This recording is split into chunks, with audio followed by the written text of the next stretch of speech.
Ito binibenta na road bike, 7,000 lang to. So meron tong i-repair. Ang original price nito nung bago pa ay abutin ng 50,000.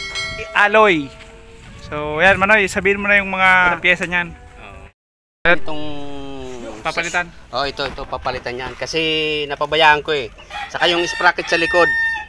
Saka yung roller. Tapos itong shock, gumagana pa ito, oh. Ang ganda ng shock. Saka yung itong mga na to, na stock ko nga, mga alloy yan.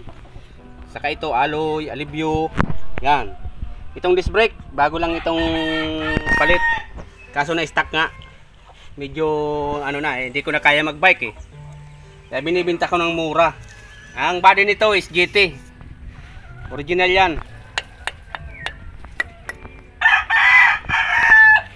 Sa gulong. Ayan, itong gulong, itong original. Itong original niya nung pakabili ko. Ito, pinalitan ko na lang. Pero bago pa ito sa ulian, ito lang ang luma.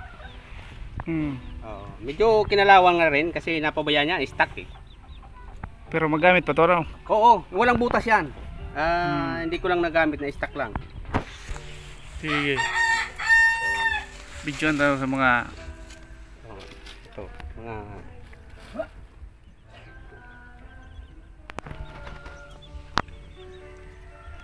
Konting ayos lang to. Oo. Kaya lang naman yung sprocket. Kunti lang ayos kasi na-stock. Ito, upuan nyo. Okay pa? Oo, yan.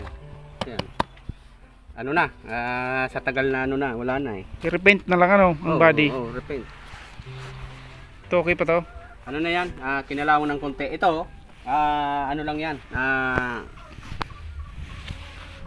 May kalawang ng konti. Bagong ko yan. Bagong pakabit ko. Wala ngang 3 buwan na ginamit ko yan eh. Ano ito? So W40? W40. Kailangan ng Oo. Kasi may sprayan lang? Oo, sprayan lang. Yan sa harapan, no? Oo, yan. Itong niya, okay pa to? Disc? Ayos yan. Medyo kinalawang ng konti. Napabayaan ko. Kaya lang naman to. I-restore ng bagya. Sige. Ayos na yan. Kailangan ng pera. Gipit na gipit. Kapatid na doon sa puro manawin patinugon mo. Sabay ka mailing. Kaya yun na.